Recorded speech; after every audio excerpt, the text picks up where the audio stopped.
This is an Undiscovered legacy production and proud member of Pod Nation Media Network.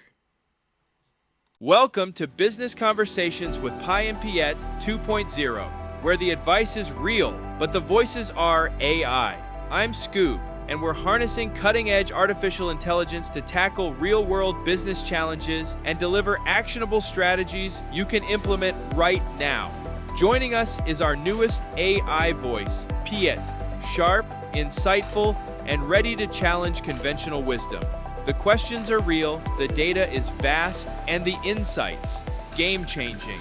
So buckle up, Scoob believers. It's time to get across the start line. Let's dive in. So imagine you walk into this super high-end restaurant. You sit down, right? You're expecting a menu, but instead the chef just walks out, kind of shrugs, and asks, so what do you want to eat and how much time should I spend cooking it? Oh man, that sounds like a remarkably stressful dining experience. Yeah. I mean, you have absolutely no idea what they specialize in. Right. You have no framework for what it's going to cost. Yeah. Honestly, you'd probably just order a grilled cheese sandwich just to, mitigate your own risk. Exactly. You'd play it completely safe.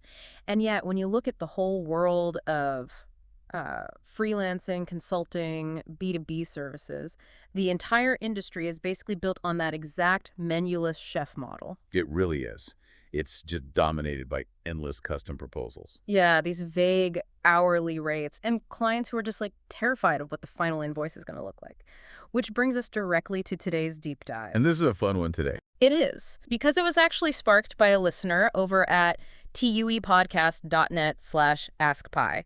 They submitted this question, and I am making a huge deal out of this because it is just the ultimate founder's dilemma. It really is the classic struggle. Yeah.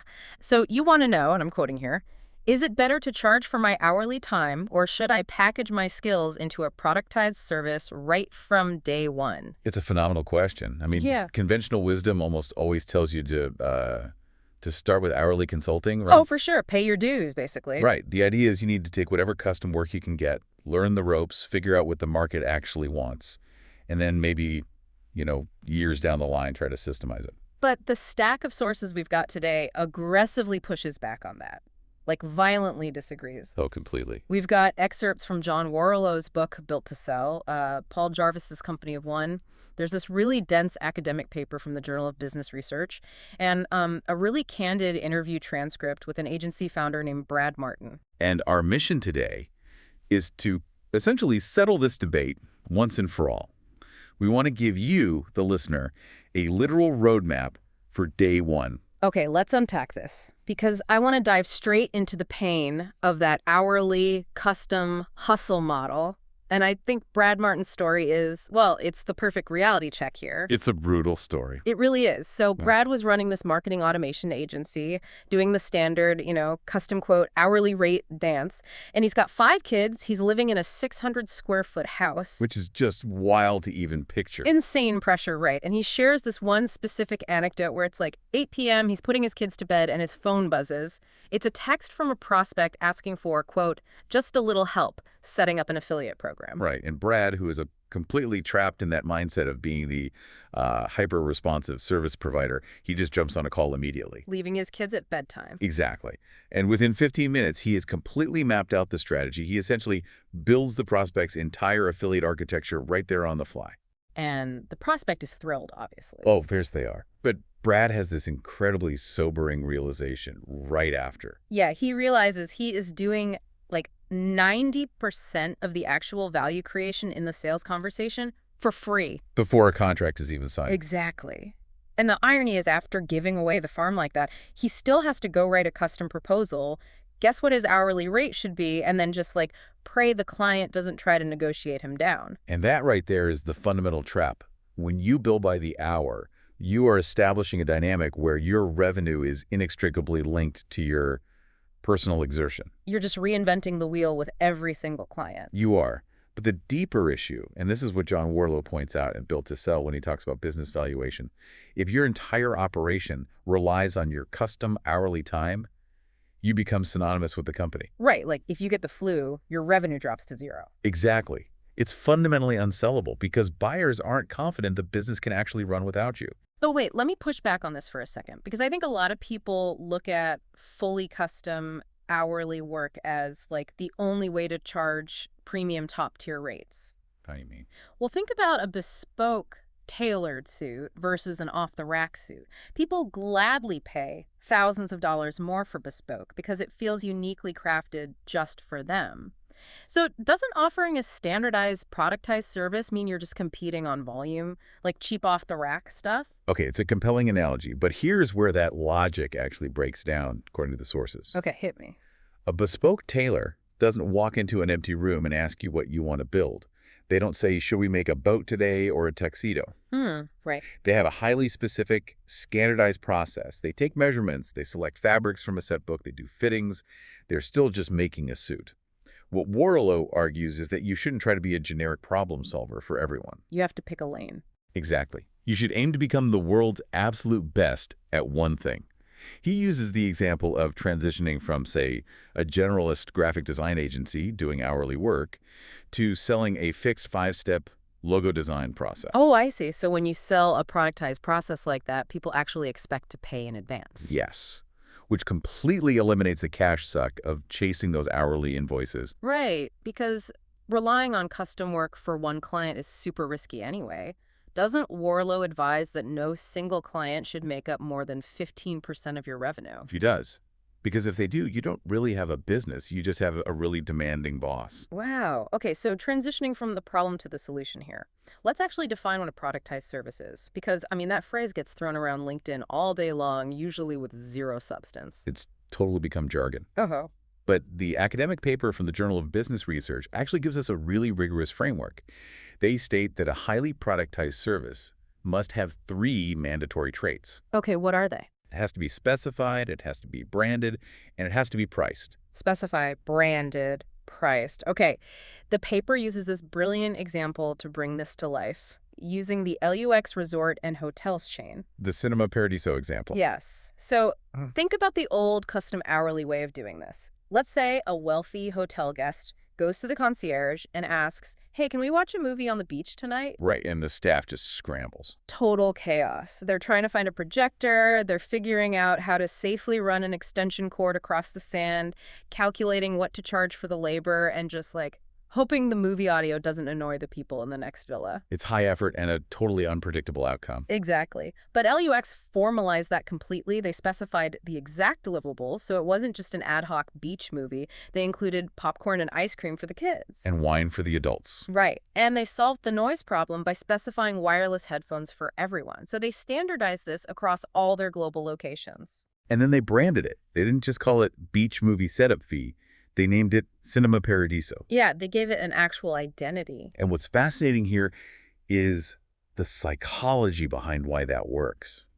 The paper talks about this concept of mental tangibility. Mental tangibility. I love that phrase. It's crucial because when someone buys a service, they are essentially buying an invisible, intangible promise. So if you tell a client, I'll optimize your workflows by the hour, their brain instantly calculates risk. Oh, totally. They're thinking, what does that even mean? Is it going to take 100 hours, 10 hours? Is it going to break my current system?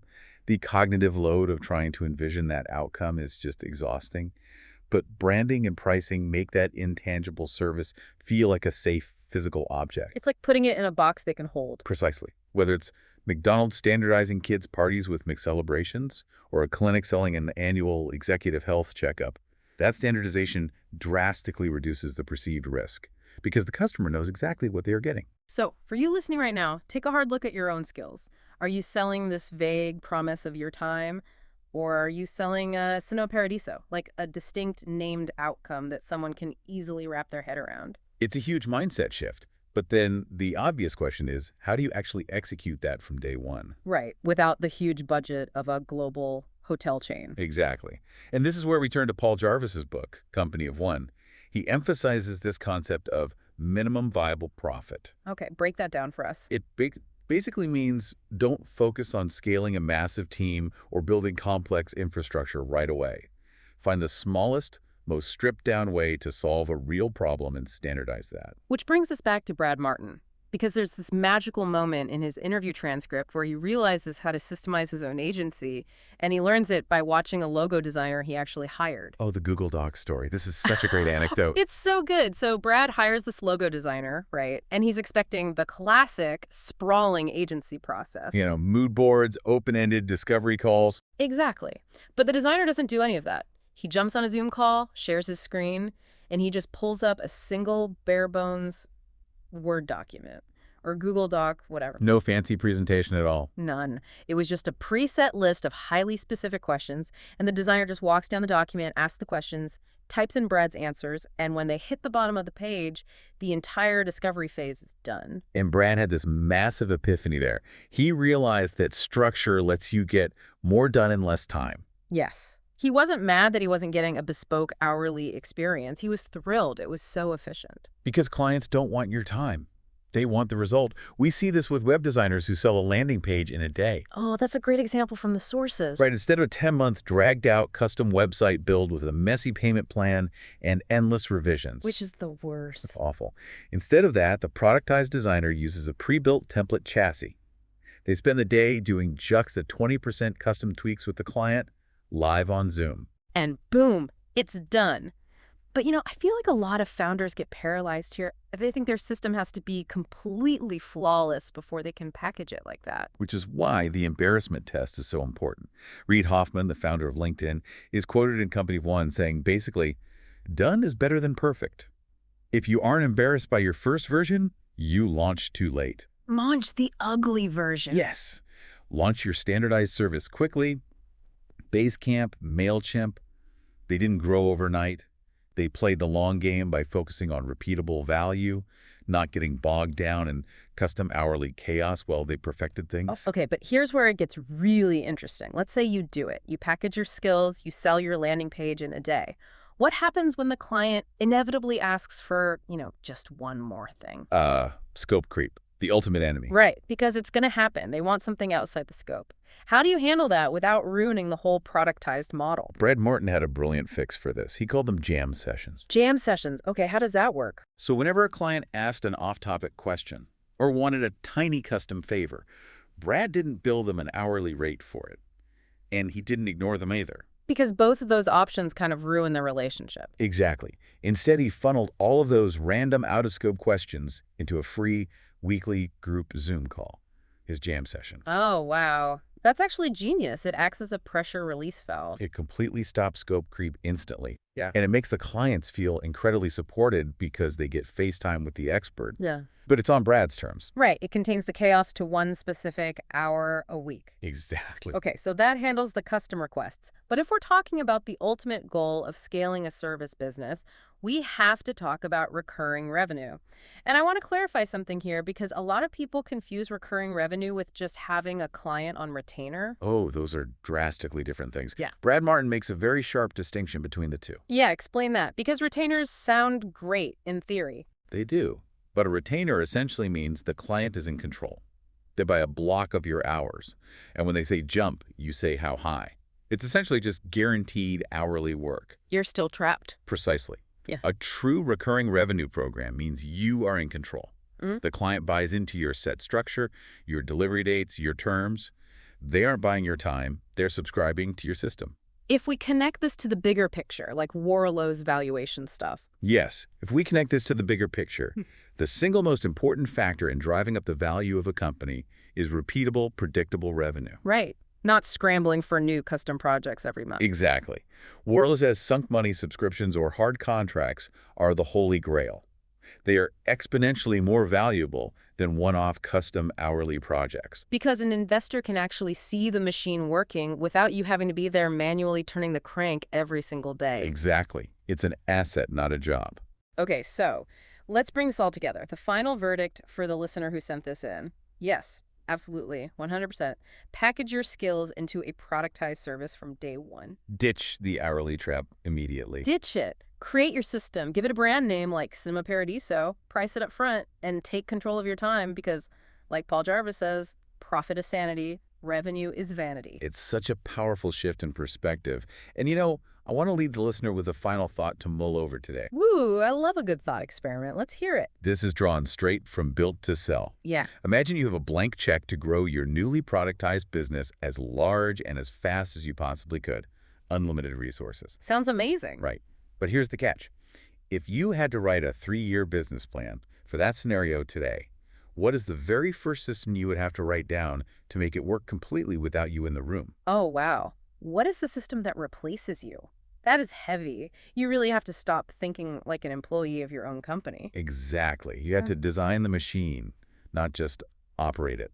I love that. And seriously, I cannot stress this enough. This entire incredible deep dive only happened because a listener took action.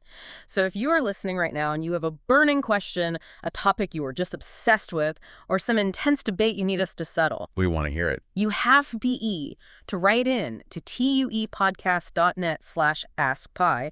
Drop your questions there. We build these shows around what you actually want to know.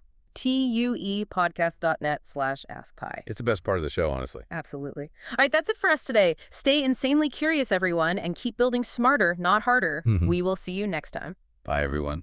And that's a wrap, Scoo Believers. You just experienced the power of AI-driven business insights with Pi and Piette 2.0. Real advice, artificial voices, unlimited potential. If today's episode sparked an idea, challenged your thinking, or gave you that breakthrough moment, don't keep it to yourself. Share it with a fellow entrepreneur who needs to hear this. Got a burning business question? Want Pi and Piette to tackle your specific challenge? Head over to tuepodcast.net/askpi and submit your question right now.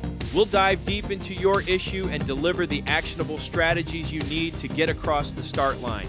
Remember, Scoo Believers, the hurdles aren't in the way. The hurdles are the way. Until next time, keep moving forward, keep taking action, and we'll see you in the next episode.